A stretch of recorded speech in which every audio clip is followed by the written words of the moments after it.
देश की कांग्रेस पार्टी के नेता राहुल गांधी और मध्य प्रदेश के पूर्व मुख्यमंत्री कमलनाथ को शर्म आना चाहिए, जो देश की मोदी सरकार और मध्य प्रदेश की शिवराज सरकार की उम्मीदों पर खरा नहीं उतर पा रहे हैं।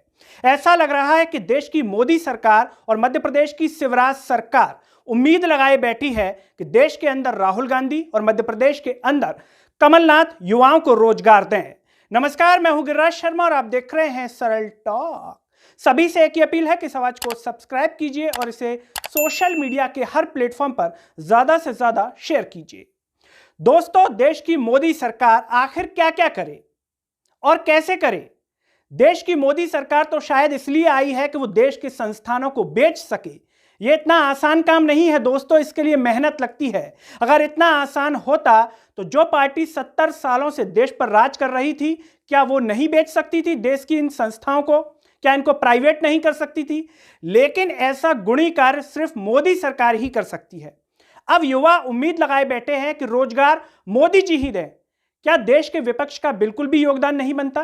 क्या उनका नैतिक कर्तव्य नहीं है कि वो युवाओं को रोजगार दें? मोदी जी आखिर क्या क्या करें? इसके लिए राहुल गांधी को विचार करना चाहिए और युवाओं को रोजगार के लिए सोचना चाहिए। मोदी जी के पास जाएं, उनसे बोलें, मीटिंग करें। वो तो खुले दिल से स्वागत करना चाहते हैं, लेकिन राहुल गांधी है कि रोजगार के लिए उनके पास जा ही नहीं रहे। मोदी जी को बेचने से फुर्सत नहीं है और ओलंपिक में जो उनकी बड़ी बड़ी तस्वीरें हैं, उन कार्यक्रमों को भी तो उनको अटेंड करना है। क्या इतने सारे कार्यक्रम अटेंड करना और उन्हें सोशल मीडिया पर शेयर करना आसान काम है? अगर आसान है तो कोई करके बताए, विपक्षी नेता या किसी भी दल का नेता करके बताए अगर इतना आसान है। यह महान काम सिर्फ मोदी जी कर सकते हैं, लेकिन राहुल गांधी सिर्फ एक काम नहीं कर सकते और वो है देश के युवाओं को रोजगार देना। यह कई लोगों के मन का सवाल होगा। जब हम सवाल करते हैं बेरोजगारी को लेकर के, रोजगार को लेकर के, तो लोगों को लगता होगा राहुल गांधी से सवाल क्यों नहीं। तो आज हम राहुल गांधी से भी सवाल कर रहे हैं कि मोदी सरकार आपसे उम्मीद लगाए बैठी है, उनकी उम्मीदों का कुछ तो ख्याल कीजिए। और सिर्फ राहुल गांधी नहीं, मध्य प्रदेश के अंदर पूर्व मुख्यमंत्री कमलनाथ से भी उम्मीद लगाई बैठी है शिवराज सरकार। मध्य प्रदेश के गृह मंत्री नरोत्तम मिश्रा, जिनकी बातों में बार बार जिक्र आता है कमलनाथ का, जिक्र आता है कांग्रेस पार्टी का, आखिर ये भी क्या करें? कमलनाथ जी से उम्मीद लगानी ही पड़ेगी।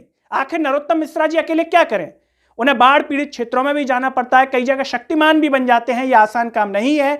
अगर कमलनाथ जी आप शक्तिमान नहीं बन सकते हैं तो कम से कम डॉक्टर जैकॉल तो मत बनिए। युवाओं के रोजगार के बारे में विचार कीजिए, उनसे चर्चा कीजिए, शिवराज जी से मिलिए, गृह मंत्री जी से मिलिए। वो तो आपके लिए आंखें बिछाए बैठे हैं, लेकिन आप जा ही नहीं रहे हैं। आखिर वो क्या क्या करें? सरकार गिराएं बनाएं, क्या ये आसान काम है? अगर आसान काम है तो आप सरकार गिरा करके बताइए और बना करके बताइए। कितनी मेहनत लगती है, कितनी सारी सेटिंग्स करनी पड़ती हैं, चुनाव होते हैं, फिर से जीतना पड़ता है। यह आसान काम बिल्कुल भी नहीं है। अगर आसान होता तो देश की और भी जो पार्टियां हैं वो कर सकती थी, लेकिन नहीं कर पाई। इसके लिए मेहनत लगती है, दिमाग लगता है। लेकिन आप चाहते हैं कि रोजगार में भी ये लोग दिमाग लगाएं। आखिर क्या क्या करें? बाढ़ आ रही है, वहां पर भी ध्यान दे रहे हैं। सभी जगह जो है अपनी पार्टी के नेताओं का सामंजस्य भी बनाना पड़ता है और कांग्रेस के नेताओं को बीजेपी में भी लाना पड़ता है। आखिर इतनी ऊर्जा कहां से लाएं? आप तो फ्री बैठे हैं, विपक्ष में हैं, क्या काम है आपके पास? तो कम से कम युवाओं के रोजगार दीजिए। युवा आंखें बिछाए बैठा हुआ है।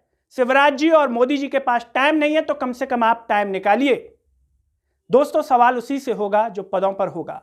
इसीलिए वो लोग अपना भ्रम दूर कर लें जो कई बार सोचते हैं कि सवाल कांग्रेस से भी किया जाए।